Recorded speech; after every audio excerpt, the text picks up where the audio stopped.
Je passe maintenant la parole à Jean-Louis Chiraski, présidente del MEDEF Paris et du Grand Paris. Grazie. Merci Fabrizio. Je suis dans une position un peu particulière ce matin parce qu'effectivement, je représente ici le MEDEF, alors que j'ai passé la plus grande partie de ma vie dans le domaine de l'énergie. Donc je vais faire attention à ce que je dis, en particulier dans le pétrole. Donc le diable. Mais si, faut pas vous cacher, mais si. Moi, je voudrais dire deux, trois choses. La première chose, je dois d'abord, c'est féliciter Fabrizio et la banque Intesa San Paolo d'abord pour cette initiative. Je crois que c'est vraiment une excellente initiative au fil du temps, de réunir les entreprises françaises et les entreprises italiennes. Et ça, Fabrizio, je crois que c'est vraiment très bien. Le représentant de l'ambassade d'Italie a souligné l'importance des échanges commerciaux et des synergies entre la France et l'Italie, et je pense qu'IREFI a un vrai rôle à jouer là-dedans. Et je voudrais féliciter Fabrizio pour l'action qu'il entreprend.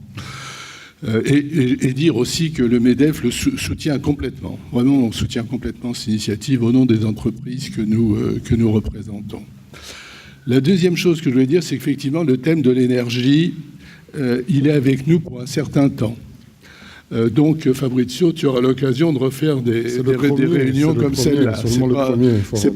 C'est pas la dernière. Et donc, c'est un thème qui va nous occuper. La transition énergétique aussi, parce qu'on est constamment en transition énergétique, donc c'est pas non plus d'hier. Donc, ça, ce sont des thèmes qui vont durer.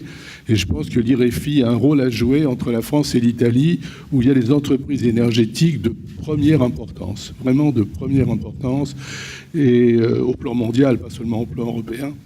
Et donc je crois que là, il y a vraiment un axe sur lequel il faut travailler. Cela dit, je crois qu'il faut voir ces choses-là avec réalisme. Voir ces choses-là avec réalisme sur plusieurs plans.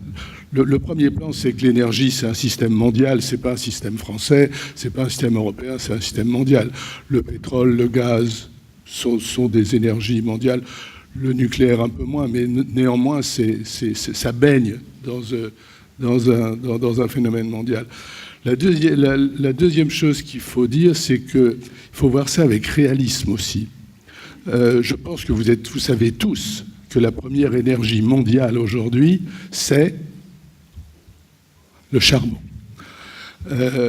Et donc, il faut avoir conscience de ces réalités. Ça ne veut pas dire qu'il ne faut pas les changer, mais c'est une réalité. Et la troisième chose que je voulais dire, et peut-être la plus importante parce que le reste, tout le monde le dit, c'est que ce que je souhaite, là au nom du MEDEF, c'est de voir ces sujets sous l'angle business. Vraiment sous l'angle business. Sous l'angle business entre la France et l'Italie, dans les deux sens. Pas dans le sens France vers Italie, pas dans le sens Italie vers France, dans les deux sens. Parce que le nombre de colloques et le nombre de réunions sur l'énergie, c'est 10 par jour. Hein. Quel va être le mix énergétique en 2050, en 2030, en 2040 enfin, ça n'arrête pas. L'Agence internationale de l'énergie passe son temps. C'est une grosse organisation, une organisation très compétente sur ce genre de sujet. Essayer de comprendre ce qui se passe et essayer de comprendre ce qui va se passer. Alors moi, je peux vous dire qu'en 2050, il n'y a personne, et surtout pas moi, qui regardera ce qui a été dit en 2018 sur le mix énergétique. Personne. Donc, c'est pas tellement... C'est intéressant, c'est intellectuellement très intéressant. Mais ici, ce qui nous préoccupe, enfin, en tous les cas, ce qui me préoccupe, c'est, au nom du MEDEF, le développement du business. Et donc, ce que je vous incite vraiment, si vous voulez bien, c'est à voir tous ces problèmes sous l'angle de comment on peut développer de la valeur ajoutée, du business entre nos deux pays. Voilà ce que je voulais vous dire. Je vous remercie. Travaillez bien et j'espère que ce sera fructueux. Ouais.